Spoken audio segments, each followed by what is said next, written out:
together. I think that's the first time I've ever seen a QR code get a cheer, so that's a first.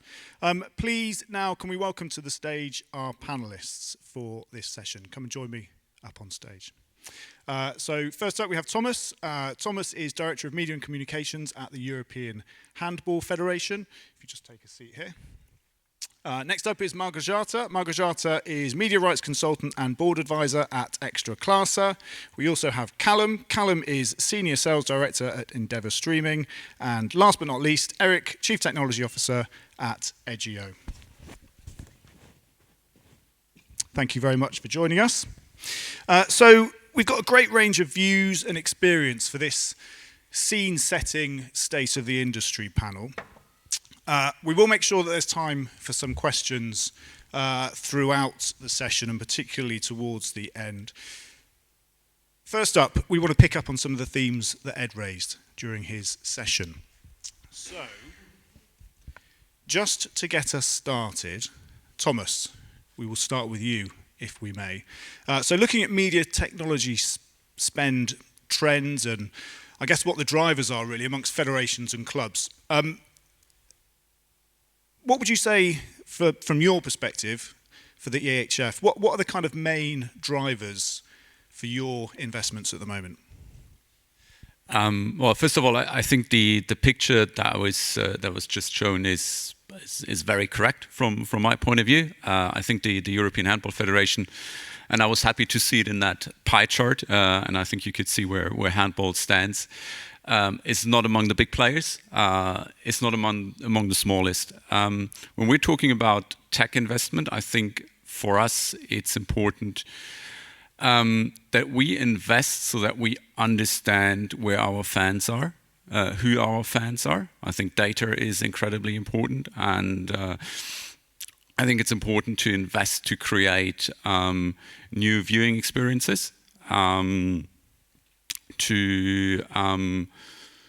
So that we don't only rely on our traditional fan base, but that we actually manage to create new viewerships and eventually create a customer journey from a first touch point all the way into someone who buys a ticket for a handball match.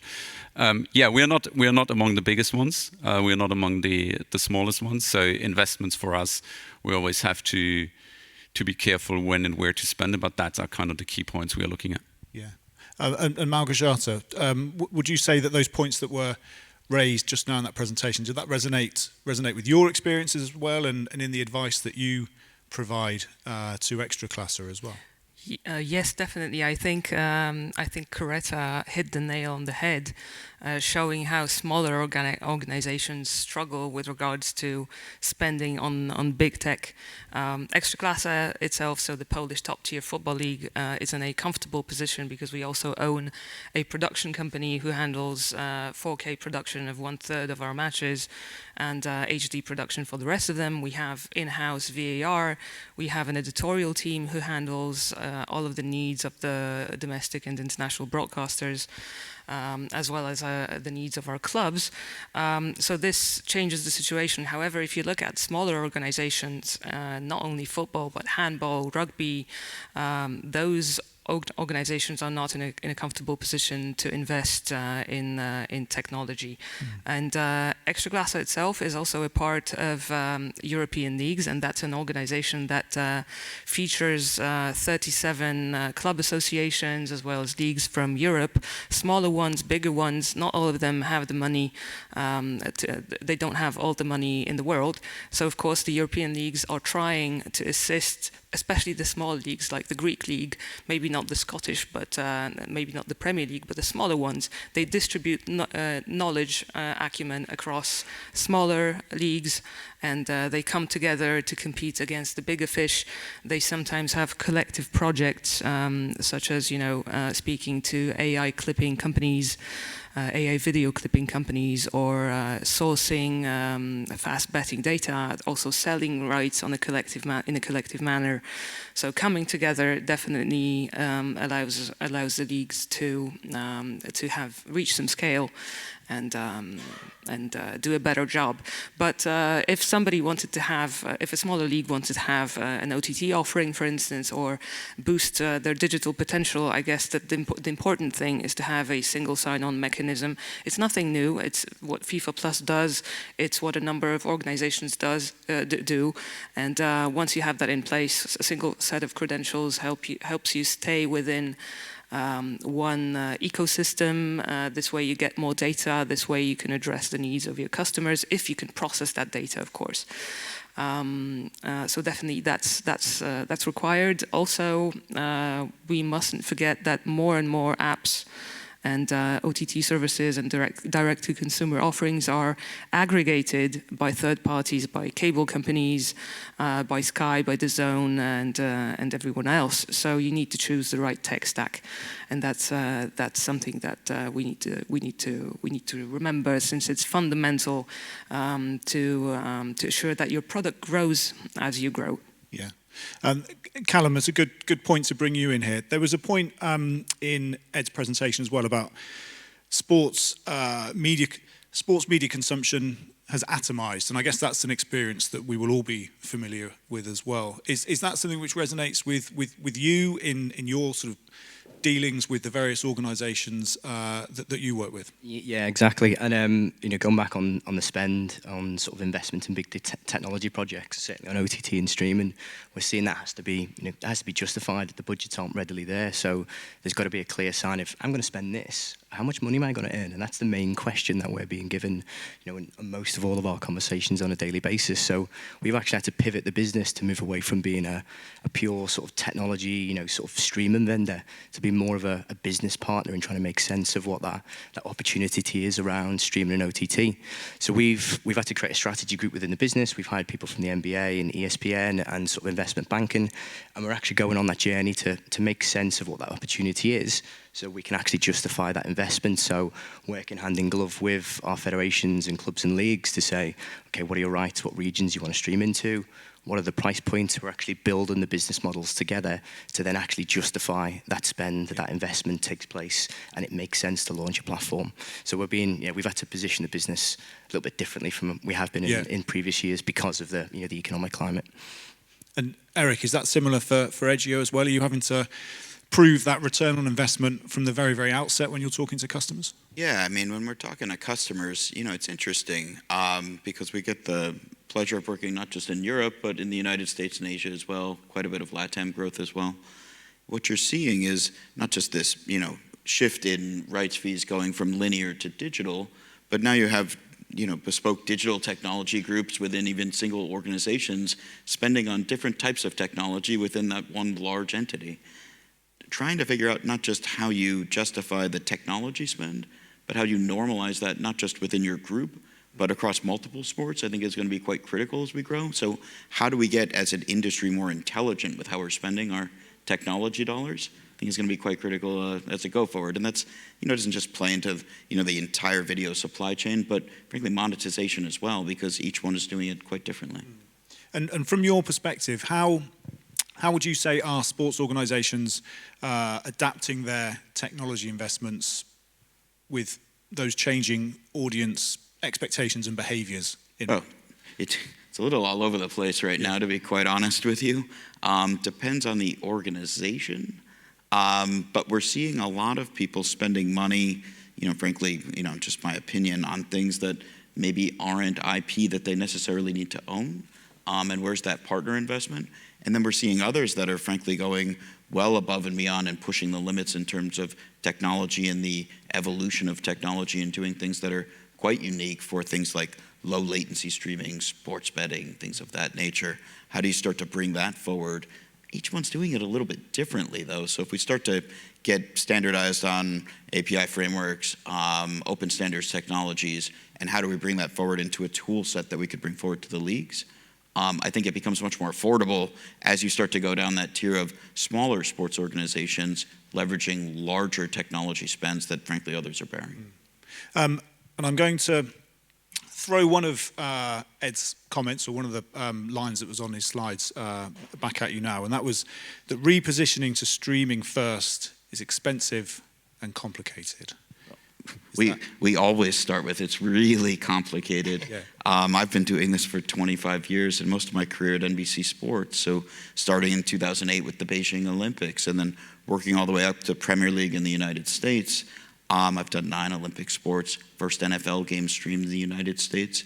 This has not gotten any less complicated, and it's odd to say after so long, and you think of like 2008, the Beijing Olympics, we're still very much so in the early innings of what streaming is going to look like in a future state, from not just the technology spend, but the scalability and the resiliency and reliability of that technology. How do those top-tier sport leagues, how do the top-tier services, how does that technology start to filter down? So, and not sharing any trade secrets, but what Amazon does for Prime Video and how they distribute technology, very different than what maybe a DAZN is doing, very different than what a Disney Plus is doing. How we start to normalize some of that, I think it's going to make it a lot easier for an industry at large to lower their technology spend, increase monetization opportunities. I think that's kind of the key to how do we start to look towards growth in the future. And Callum, can you just give us a sense of what the commercial models are that might have proven sort of most successful in terms of OTT services? Yeah, there's sort of traditionally sort of all black and white has always been OTT. It's to monetize our dark markets. Let's put a paywall in front of the content, and we're seeing as the cost of streaming and OTT tech has come down, become more flexible and less black box. There's been a diversification of how certainly our technology has been implemented at very different clubs, leagues, and federations. One of the interesting ones that and trends we've seen over the last 12 months is how clubs and franchises have implemented streaming and video technology into their businesses. So the club ones that we've seen is who've historically launched, OTT platforms, early sort of early entrance into the market. They've had an OTT channel with a paywall in front of it, but also had a traditional sort of traditional membership model attached to the club as well. So that incorporated, free stadium tours, 10% off in the club shop.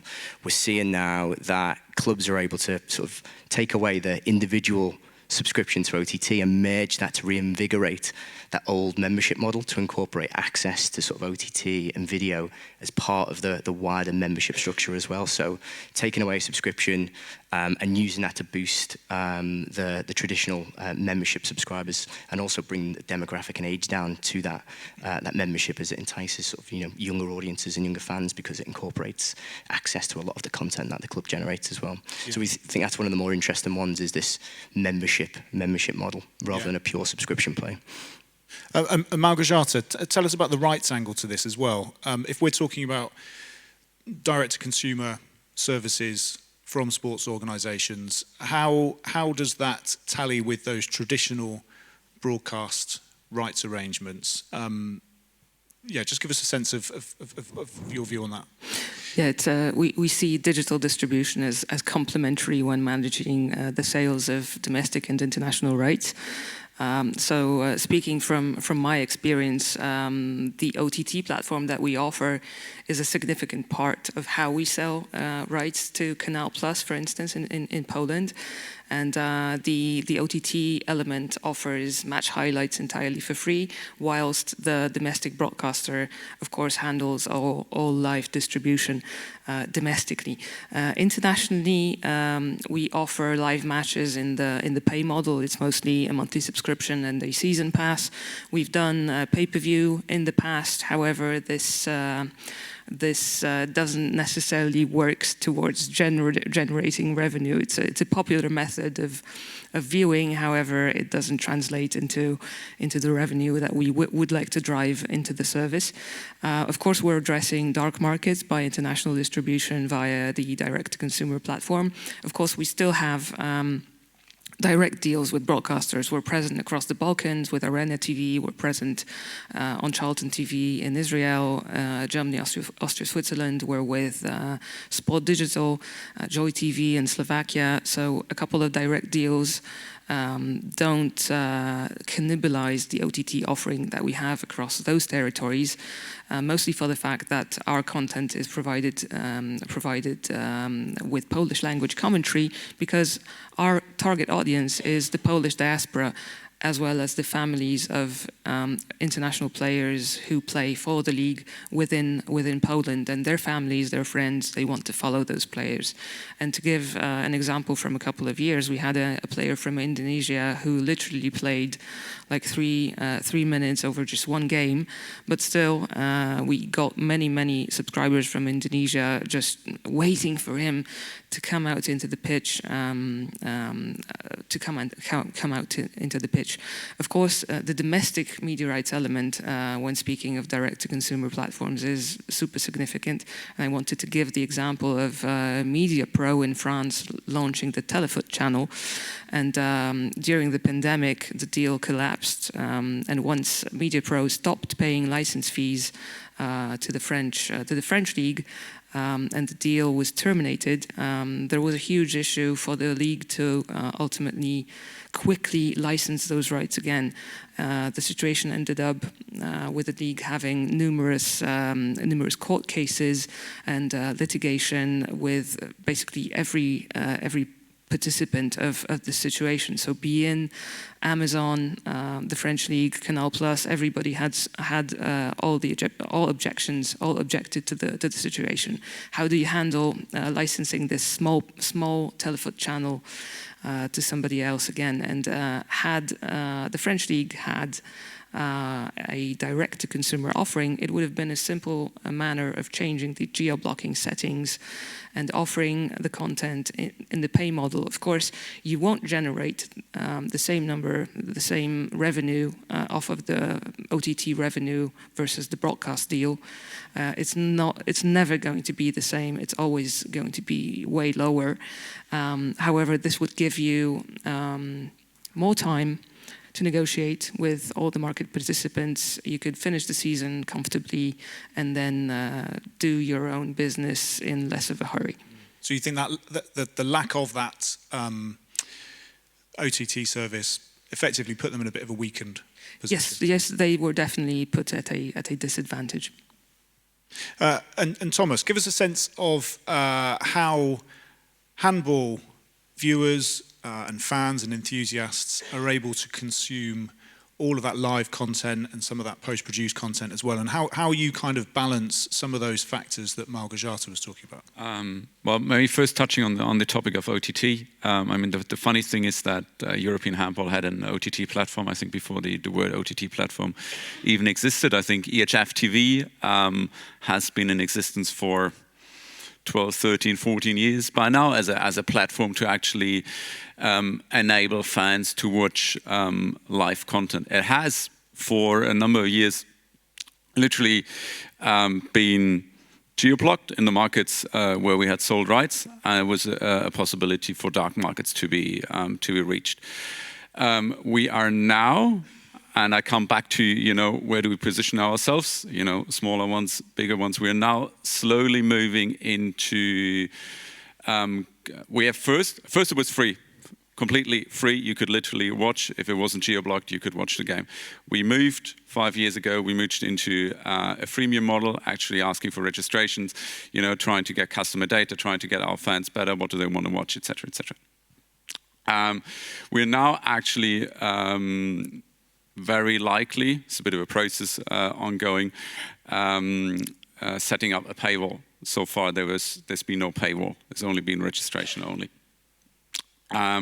Again, opening up the opportunity in markets where rights are sold but not used to the full extent, to give the fans in these countries the opportunity to watch additional games.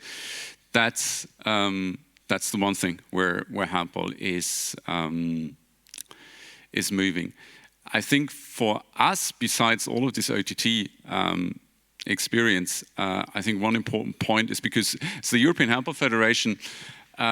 We are obviously, our main point is we are organizing events. So one main point for us is actually, out of all the events we organize, and I'm not talking about the European Championships, I'm not talking about the EHF Champions League, but I'm talking really about the smaller ones, the under 18, under 20 championship or even lower. And I think it was mentioned in the presentation earlier about, this huge base of potential customers, potential fans you have when you're talking about all these moms and dads and aunts and uncles out there that, would like to watch their kids.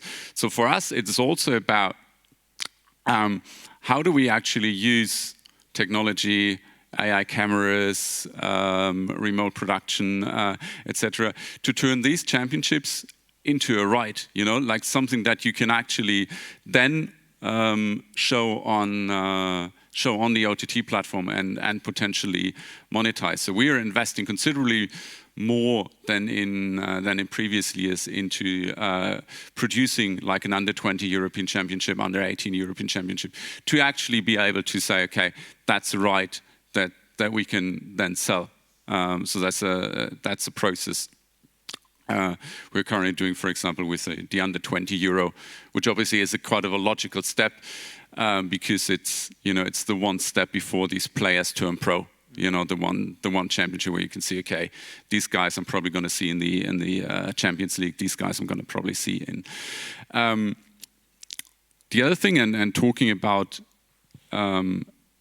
content and generally how we run our content production.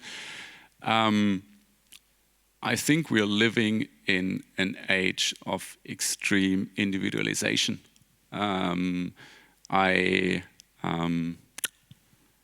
was at Cologne Airport the other day, and there's a famous Polish football player, or Polish-German football player, Lukas Podolski, who has joined forces with a Cologne kebab store. When you order a kebab, they ask you, okay, what type of bread do you want? Garlic sauce, cocktail sauce, mayonnaise, how much do you want? A lot, medium, or none at all? What type of meat do you want? You can literally individualize any choice you want. And I think this also goes down to content. I think if we want to be successful in terms of content production, we need to be able to produce bespoke and tailored content for our audience and play this out to these bespoke and tailored audiences. I think this is really key. Like a one-size-fits-all approach will not work, and that's what we're trying. That's what we're trying to do.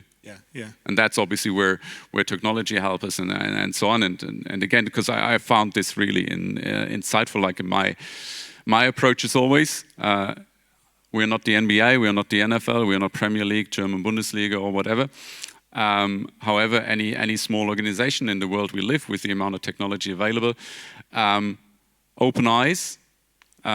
Use what you can use. What's obviously, every euro, every pound, every dollar can only be spent once. So you need to be careful, but open eyes, don't be afraid, and take on the opportunities that this environment gives us. Fantastic, thank you. Let's take this moment now just to pause for a second. If anyone's got any questions that they would like to ask the panel, we've got a couple of mics that we can get to you. Nothing at the moment? Okay. We'll have a think. If anyone does want to ask a question, we'll take another moment before the end of the discussion so that you can ask the panel. I just wanted to pick up on another of the points which Ed made, and that was around young people not showing much of a keenness to spend on kind of full-fat TV, if you like. So, Eric, we'll pick this up with you if we may. What would you say are some of the most effective strategies that you've seen for kind of really boosting that level of engagement and perhaps appealing to some of those younger fans and younger viewers as well? Yeah, some of them have been, frankly, already mentioned. Social outreach, but the freemium model and that upsell model for the younger audience and that demographic, I think is quite key to getting people engaged in sport.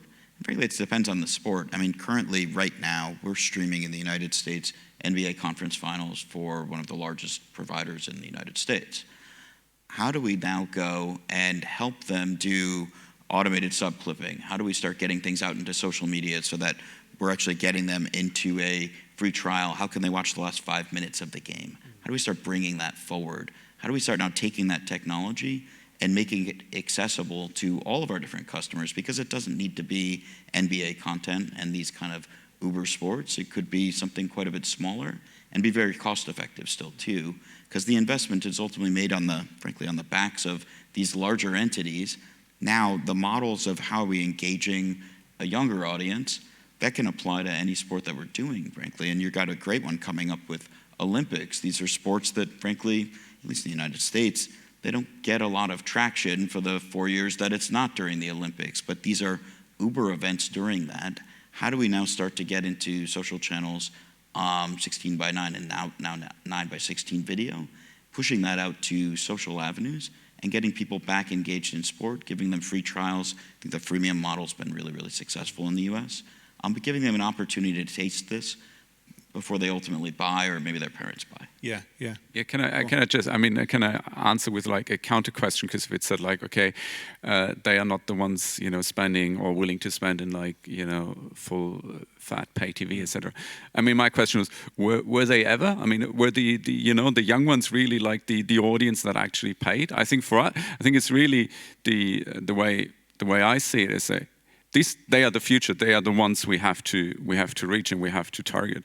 But I think it's on us from a federation point of view to actually turn them into those customers. To create a customer journey that from the first touch point, you kind of you reach them. Let's say, i.e., via TikTok, you produce bespoke 9-16 content, huge reach, and from that first touch point, you then create a customer journey that actually at some point turns them into these paying customers. I think that will, at least from a federation point of view, that's the approach I would take. I mean, just because I don't think no one is a paying consumer right from the start. Yeah. It's a great point. I would just add, the only thing I'd add there is you have to look at the monetization model too, because not everyone is going to put a credit card down to buy this. And AVOD is a very real model. Frankly, people are making a lot of money on doing this. So how are you ultimately monetizing that consumer, regardless of age, regardless of if their parents are paying for it or not? AVOD is ultimately something that we're seeing a lot of, and the tolerance for watching those ads, frankly, has grown quite a bit higher too as well. Go on, Callum. Yeah, I was just going to say, sort of the two ways. You've got the business implementation, you've got the features and functionality to engage them more. So let me mention before, that membership model. Is it more than just subscription to content? What else are you getting bundled in within that? You've got the AVOD route, watching some adverts in exchange rather than parting cash. But then to engage further from the technology implementation, the features and functionality, a whole host of things like polls, quizzes, interactivity, gamification, all of those various things that can really, drag a younger audience in, that offers, stats overlays, lineups, etc. Data overlays, enhances that viewing experience on top of, the business side. Go on, Malgorzata. Yeah, and definitely looking at consumer patterns, consumer behavior patterns, is not only about Gen Zs who are looking short form content in order to consume long form content. In the end, it's also addressing even the super young fan, looking at what the Bundesliga did, hiring, so to speak, kid commentators to come into the stadium and comment live matches. We actually copied that in the Ekstraklasa. We had a boy and a girl aged 10 and 12 commenting live matches. We also had them ask questions to the players and the coaches, and hopefully this could be the way to address, to raise the future fan. And it's easier because if your child comes up to you and says, Mommy, buy me this jersey or that jersey, it's way easier for you to spend money or subscribe to a service than if you're a teenager, if you're a student, etc., etc. But I also wanted to address your point, Callum, that you have all sorts of content discoverability elements integrated into OTT platforms. And I think that with multiple platforms, and it's becoming more difficult to find the content that you want to watch. And I was mentioning the other day to George that there was recently a research done by by Currys. I believe that's a retailer in the United Kingdom, and they analyzed the habits of 2,000 Brits, and the average time a British person spent selecting what they would like to watch was 30 minutes a day. So in sum, that's a week, a year, deciding what they would like to watch. And conversely, there's also a research done by a slightly broader research, because it included the UK, the US, as well as the rest of Europe. And people were asked the same question, and that was research by Comcast Advertising. And they discovered that the average time for deciding what to watch was 6 minutes a day. So considerably lower, fortunately. But what can we do about this? There are, of course, effective search engines. There's TiVo, which allows you to navigate a huge environment of bundled services. There's content recommendations. There are trailers automatically playing. There's companies like Pushologies. I've recently just found out about them. That they're very good, and they generate push notifications to your mobile phone, and it's not just a single message. It's just a carousel that you can swipe left and right and get a bulk of information. So I guess that what can we do for people to find the content in an easier way? And I think that large platforms who aggregate third-party content, who distribute third-party content, have the advantage of integrating, I don't know, a Google AI-supported search engine that would generate the result that they're looking for even faster. Maybe that is the way to solve this. I guess that ties into another of the points that was in Ed's presentation about the importance of data and the different types of data and how that is kind of gathered and managed as well. So, Eric, just give us a sense of how that can be used for personalization and how that might help to answer some of the points that Malgorzata has made about kind of getting the right content in front of the right people. Yeah, I mean, if I look at core IP for a sports league, for an OTT provider, I mean, data in that data lake is actually the key piece. You have a lot of companies investing in, one-off video players, video pipeline. This is the tech that actually we're trying to normalize. When we look at the data and discoverability, understanding the customer, Olympics was always the perfect example of this, because I may be a huge equestrian fan, but that doesn't necessarily translate to the fact that I want to watch track and field. It may not translate to the fact that I want to watch swimming, but the more that I can tell about my consumer and the type of content, not just sport, but I'm only interested in watching 10 minutes or less of video. How do I start tailoring that video to that consumer, drive engagement time? Again, it gets back to that monetization piece, because we are all here to make some money. How do I drive advertisements around that? What types of ads are you engaging with? Are these longer form ads that are 2.5 minutes and interactive? Are they shorter ad breaks that you're willing to sit through? I mean, frankly, you've seen this a lot, even on, we haven't even talked about YouTube, but the amount of ads that they're pushing through this platform is just dramatic. That's all very personalized, that's very tailored. And I think how we use that for content recommendations and discovery is going to be quite critical. Yeah. And we saw the point made that there are, 12, 14, 16 of those really kind of top tier sports organisations that have the ability to spend, tens of millions of pounds a year on their media technology stack. What about for those smaller organisations that might hear what you're saying about the importance of data and gathering it and, creating these data lakes? How can they go about trying to achieve some of those things that you've just set out? Yeah, I mean, frankly, you've got two great companies sitting right here who do this right now, learning from what the biggest are doing and applying that to your league, where your spend level for technology may be a little bit lower than, frankly, what the NBA or the NFL is spending, or EPL.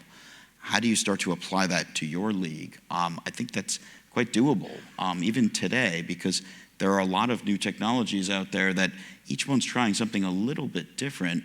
How do we start to normalize some of that technology? And that's kind of been a theme of ours, which is how do you start applying that in a much broader scale at a lower spend because you'll get the resiliency, you'll get the high quality video, you'll get the personalization, you'll get the monetization, but without the spend, because that spend is frankly being borne by, you know, the 15 or so odd very, very large providers that are already spending and investing that money.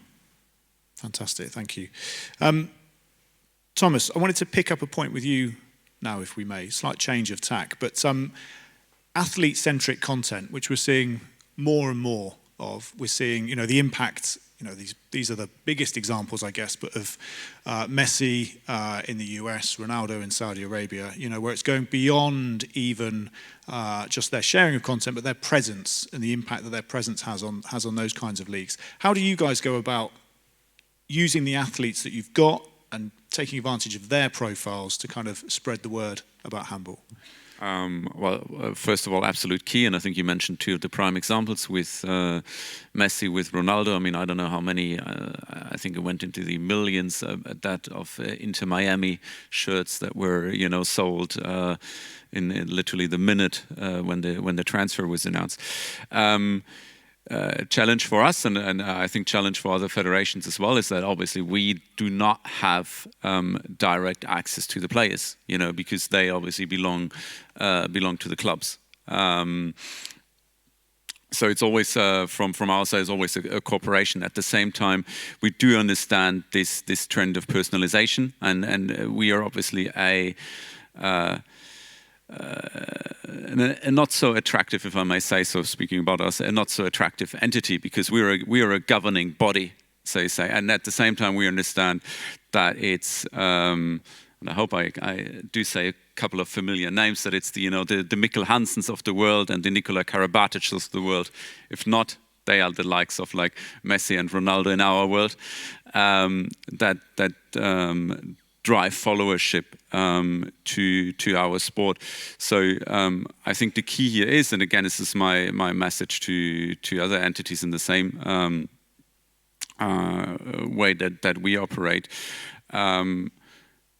Cooperation with the clubs, cooperation with the leagues, access is absolutely vital. I mean, we all know, and I think it was somewhere here on the bullet points, you know, don't even mention documentaries, but I think everyone here in the auditorium knows the success of Drive to Survive.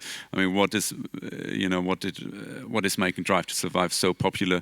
Because you can literally follow them anywhere. And I think for any organization, federation, league, club, the players are the assets, and access is key. And Malgorzata, is that the same for Ekstraklasa as well? Are you kind of trying to leverage the profiles of those players? Yeah, definitely. Those guys are doing a great job. For instance, Podolski, whom you mentioned before, these guys' social media profiles are absolutely huge. And I wish we could engage them a little bit more in promoting the league. But I guess that in an athlete-centric world, as long as we have huge names within the league, we're fine. We're fine. Because if you follow Podolski, if you follow Messi, at the end of the day, you might end up being a fan of an individual club or an individual competition. Great, thank you. Maybe just one thing, it's just because they are the most authentic messengers. I just wanted to like authenticity. I mean, that's what it's all about. With the message you want to be conveyed, it has to be authentic, and players in that respect are one of the best messengers you can have. And so from a commercial perspective, what is the route then to kind of turning that profile, the presence and the authenticity that they have, how is that then kind of translated into a genuine kind of commercial or business benefit for you? I mean, again, from our side, obviously tricky, because as I said, I mean, we don't own the players; they don't belong to us. I think again, what I would underline here is that in the approach you take with the players, you always have to think about what's next, so to say. So if you again, if you work with a player, how do you make sure that there is an offering, as Malgorzata said, you know, from that fan that is following that player, how do you bring him into your ecosystem? You know, Callum mentioned a lot of things earlier in that respect, and I think that is the sometimes long road to commercialization on that side. Yeah, can I jump in really quickly? So also from a media rights perspective, if you also have at least one of your matches on free-to-air television, then you are much more likely to attract huge audiences. And I believe that later during the day we will have the chairman of the EBU, and that's one of the key examples of how free-to-air content is being distributed to wide audiences. Of course, that gives you reach. Of course, that gives consumers what they want, meaning they want content cheap. So that's why they're using VPNs, which can be quite dangerous to the league's business models, because they tend to, I don't know, try and identify a Disney subscription in India, which is 10 times cheaper than a Disney Plus subscription in the UK. So you need to do proper VPN blocking. You need to get rid of piracy, which is again on the rise due to probably the economic crisis. This is probably why we have fast channels emerging and working quite well in the US. How they will do in Europe, that's a question. But I've read that DAZN is planning on launching 10 fast channels. So this might be a way of getting consumers what they want. So inexpensive content and a little bit of premium content, which will tease them a little bit and whet their appetites to maybe spend £10 on a subscription. And it's something we're being challenged on as well, sort of on a daily basis by our clients is, you know, how can you help us generate more revenue from our traditional revenue generation functions? How do we sell more tickets? How do we sell more shirts? You know, how do you increase value for our sponsors and partners? So we're doing, you know, experiment with things like shoppable video, you know, in a live broadcast. If a player scores, can you utilize a data feed to flip up a shirt and then let people check out during that live event? So it's a really exciting time to, you know, how through streaming can we sell more tickets and more shirts through, you know, those traditional methods of generating revenue for a federation or a club. Great. Thank you, Callum. I'm just conscious of the fact that we've only got a few minutes left, so just last call in case anyone does have any questions for the panel. I can't see any hands raised. One hand raised just at the back in the middle there. Nice and tricky to get the mic.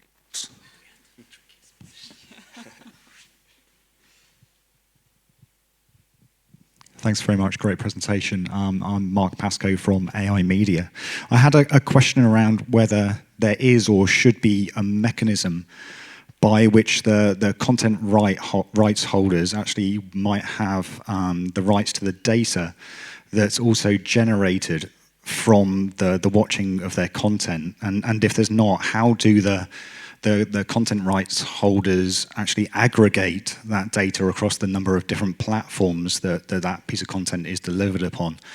And just following on from that, then do those larger platforms that have that data, are they like kind of objecting to, you know, as Eric mentioned, the kind of standardization across, you know, the standardization perhaps of this data mechanism, because they have a wall put around it already and they want to monetize on that data that they're getting back and don't want to give away the rights to that really, really important data? Thank you very much. Thank you. Malgorzata, I heard rights, so I'm going to direct it at you. Yeah, that's a tricky question, and you're from AI Media, right? So artificial intelligence, probably those mechanisms will help us analyze that data and first of all create a proper data lake and analyze that data and standardize that data. And speaking from a league perspective, everybody who collects data realizes that the definitions that companies like Stats Perform and Opta are using are specific to that company. If you're using another third party, it's another definition.